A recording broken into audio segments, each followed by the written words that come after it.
اس میں ہمیں 3 دنوں کی فصل سے 3، 4 اور 5 مئی کو روزانہ بورڈ آف گورنر کے چیئرمین خود تشریف لاتے تھے سیکٹری کے ساتھ، اور روزانہ نئے لوگ پکڑاتے تھے، 3 4 اس میں سے میجارٹی میرٹ کے کرائیٹیریا کو پورے نہیں کرتے تھے۔ اور سب سے زیادہ عجیب و غریب بات یہ ہے کہ ان میں سے کسی نے پہلے اپلائی ہی نہیں کیا ہوا تھا، نہ ان کے بینک ڈرافٹ بنے ہوئے تھے، اور ڈائریکٹ ہمیں کہا گیا بس ان کو انٹرویو کرو۔ جب ہم نے کہا کہ دیکھیں 31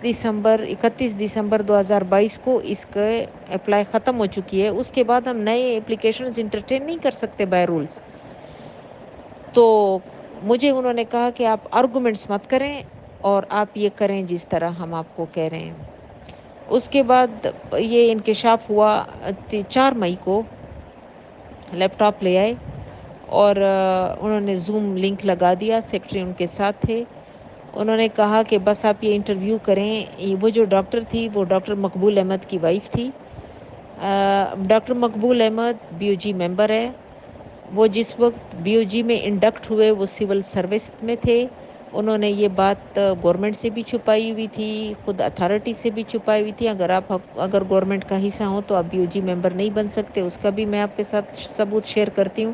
کہ انہوں نے نومبر 2022 میں اپنا ریزائن ایکچولائز کروایا ہے، جو ڈپازٹ ہوا ہے بیک ڈیٹس میں، اور تب تک وہ سارے جو مفاد تھے وہ حاصل کر رہے تھے۔ تو اس پہ جب ہم نے کہا کہ، اور انہوں نے اب جو بات قابل قبول نہیں تھی وہ یہ تھی کہ ڈاکٹر مقبول کی وائف ڈاکٹر صبا کلیم ایم بی بی ایس ہے،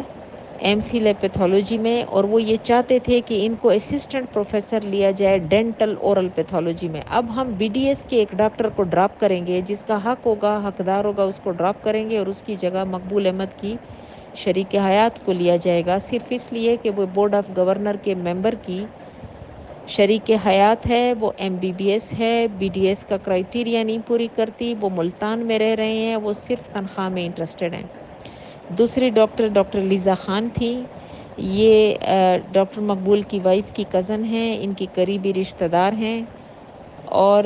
ان کا بھی جس وقت اپلائی ہو رہی تھی 31 دسمبر 2022 کو، اس وقت اس کا ہاؤس جاب بھی پورا نہیں تھا۔